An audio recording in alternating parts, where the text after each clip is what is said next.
Papa John's may still be one of the most well-known pizza chains in the United States, but the company has certainly seen better days.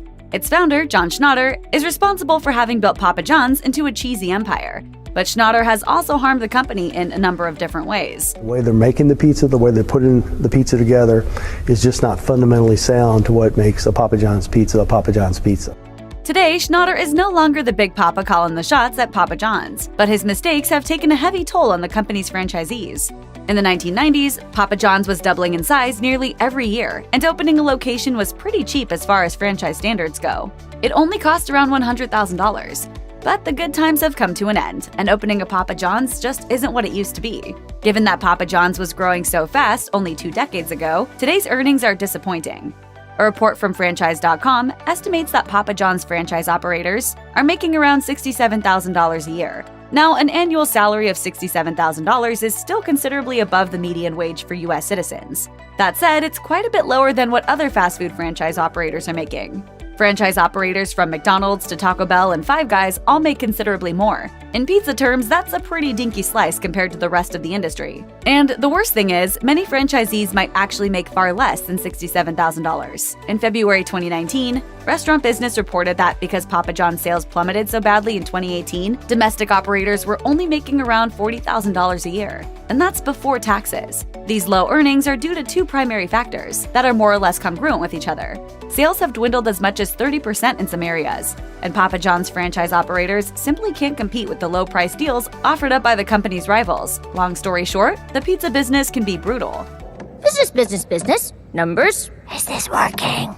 Normally, companies will help make up franchisee losses by helping out with things like marketing. But it's never a good sign when franchise owners have to call on corporate for help in the form of financial relief. The 2018 fallout from John Schnatter's downfall was so bad for Papa John's that the company had to reduce its monthly royalty fees for franchise owners, as well as cut down on the cost of food materials. According to Forbes, owners were having to reduce employee hours because of dwindling sales. So financial relief was handed down from the company to soften growing franchise grievances. In the end, Papa John's even pledged $500 per store to help franchise owners wipe clean any image of John Schnatter. But there is some good news for potential Papa John's investors. While the profits may be considerably less than some fast food franchises, so too is the cost of opening a unit.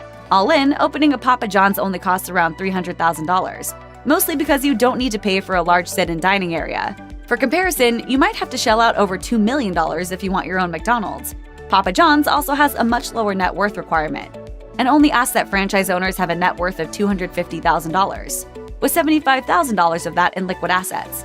Even the $25,000 startup fee is a lot lower than most other franchises, with the only lower fee out there being Chick-fil-A's at $10,000. What's more, in July 2018, Papa John's actually waived that startup fee altogether and even reduced royalty fees for each franchisee's first 4 years of operation. But whether this offer is still in effect isn't known. All things considered, owning a Papa John's franchise may not be the worst way to enter into becoming a fast food business owner. It's certainly not as lucrative as it once was, but might prove an easier and cheaper way to get into the game. And with sales recovering a little as of late 2019, there might be better days ahead, too.